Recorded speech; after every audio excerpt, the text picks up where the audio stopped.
This is Australia. For the man who imagines being strangled by a tarantula while a kangaroo breaks his No, kneecaps. I'm not eating the horse. Yes, please.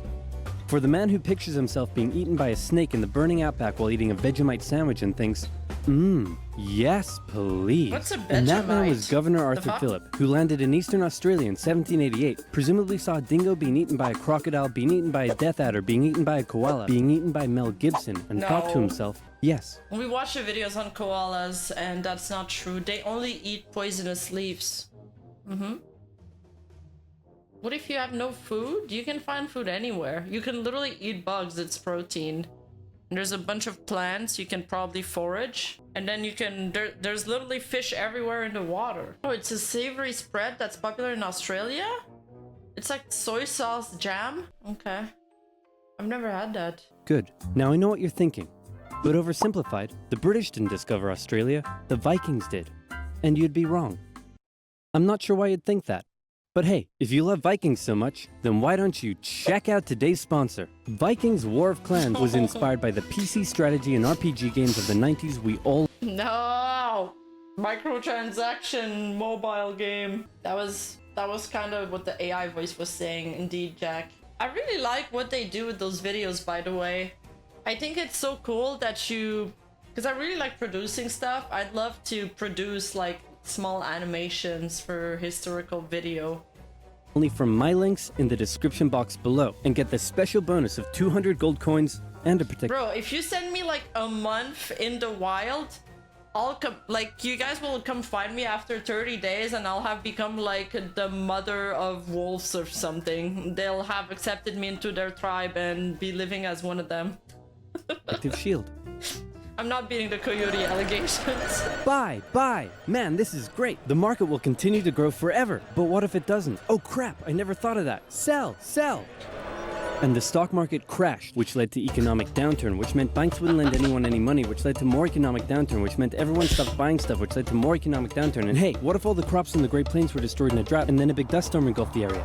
That's right, more economic downturn. And in an effort to combat the crisis, America began imposing tariffs on foreign imports, which made the economic downturn go global, and the earth got really depressed. But one look nation at that was hit that. harder than most America influencing the rest of the world. As usual.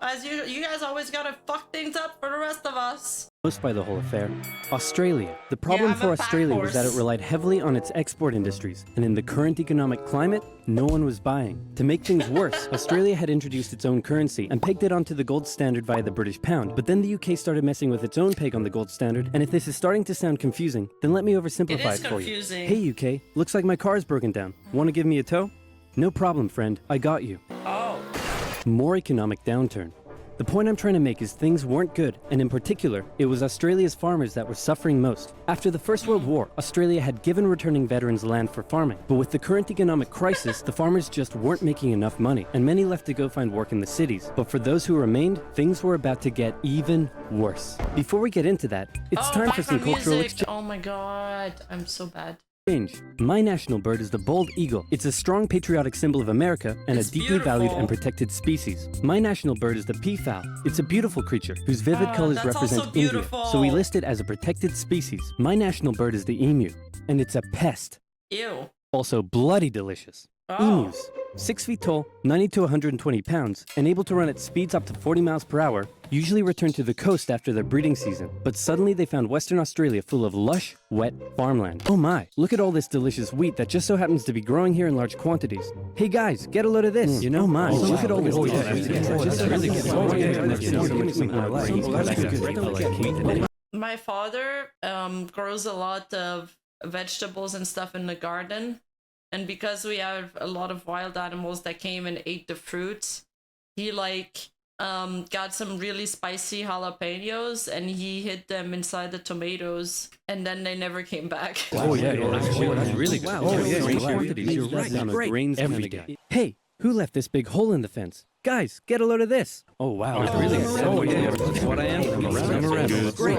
What a lovely morning for some farming. What? Those damned emus, they have it in for me. They're bullies. They're nothing but bullies. Calm down, Bruce. They're just animals. I thought that's why people get dogs and stuff, to protect the... Oh no, it's to protect the herd, not the plants. It's not personal.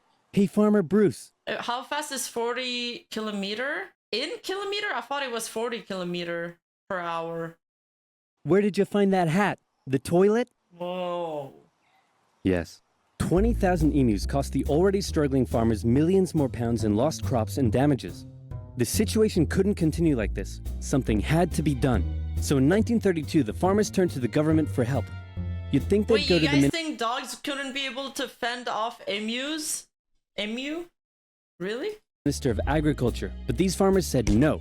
This is a job for the military. So they went to George Pierce, the Minister of Defense. That's right, Australia was to go to war with the emus.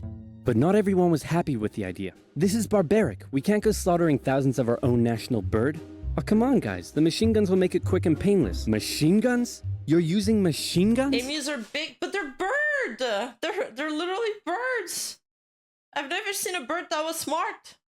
Except maybe crows. This is animal cruelty. Look, I They'll know it's probably just unusual, run but away it's if you not like we're bark at them. poachers turning the birds into feather hats. Think of the benefits. It'll be good target practice for our boys. The government can show it took action. Plus, I can get myself a nice new feather hat. Did I say feather hat? I meant I want to gather chat with you about getting you all some nice new feather hats. Did I say feather hats? I meant I want to wage terror at these emus and turn them all into feather hats. Damn it! Of course, Pierce first made the farmers sign an agreement saying that they would pay for the whole thing and that Pierce wouldn't take any of the blame if the operation, that was clearly very stupid, turned out to indeed be stupid. And the operation went ahead. Major GPW Meredith and his men were sent with 2 Lewis machine guns to hunt down and take out the evil emu population in Western Australia.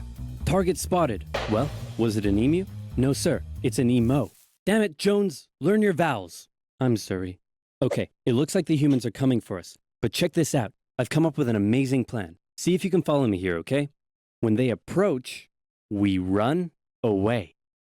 Sir, you're a genius. Pierce sent a camera crew along with the machine gunners to capture some good old propaganda for the government, and the first battle took place in November at Campion. The men spotted a mob of emus from a distance, so they set up their guns and opened fire. The emus split up into smaller groups and ran in every direction. The men were only able to kill what they called a number of birds, but the vast majority got away. Cut! Surprisingly, many of the emus were able to take multiple bullets, but still run at full speed to safety, No causing way. Meredith to compare them to tanks, saying if we had a military division with the bullet-carrying capacity of these birds, it would face any army in the world. Okay, we need to get closer. Oh, I got an idea. They should have trained. They should breed their own emus to fight for them in wars and stuff. Yo, that's so fucking smart. No, you idiots, not to me, to the emus. Oh, sorry. No, I like it. So next, they tried sneaking up on a large number of emus near a local dam and firing at short range. Maybe the men were just unlucky, but my professional opinion says the emus were magic, because both guns jammed after just 12 emus were killed, and once again, the rest got away. Cut! The men were feeling a little humiliated after losing to a pack of discount ostriches, so they decided to move further south, where the emus were said to be tamer. And this time, they had a new strategy. Okay, Jones, here's the plan. You mount the machine gun in the back, I'll chase the emus, you shoot. Hey, that Got should it? work. That Got should it. work. Bro, they suck. I'm gonna shove that camera up your... The operation was a fiasco, and the press had a field day. In Parliament, Pierce was lambasted, and an opposition party member suggested that medals should be handed out to the emus, who had won every round so far. Pierce, feeling quite humiliated, called the operation off. But 4 days later, my the farmers God. approached again and said, "Hey man, the emus are still eating all our crops. Can you send the army back out here?" And Pierce was like, "Yeah, okay." So the operation was back on for round 2. And this time Meredith and his men had learned the emus' guerrilla tactics and were much more successful, with reports suggesting the men were cutting down 300 emus every week.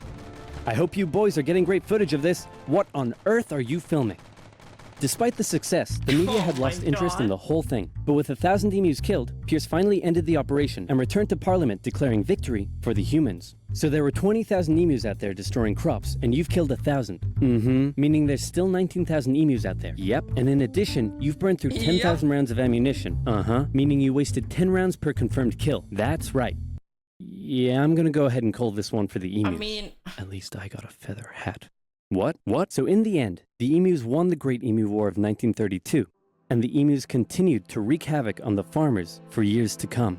The government introduced a bounty system, which saw some success. But for a moment, let's take some time to remember the brave men who said goodbye to their families and risked their lives to take on the great, evil emu population in Western Australia.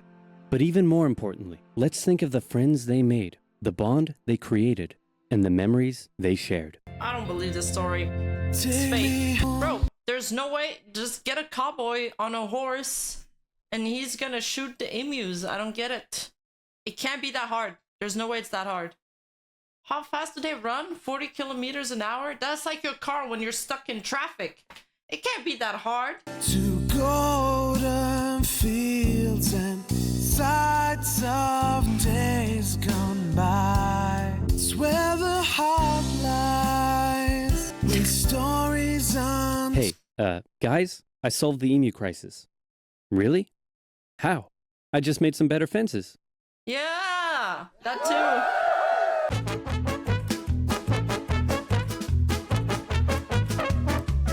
Shit, he does everything himself?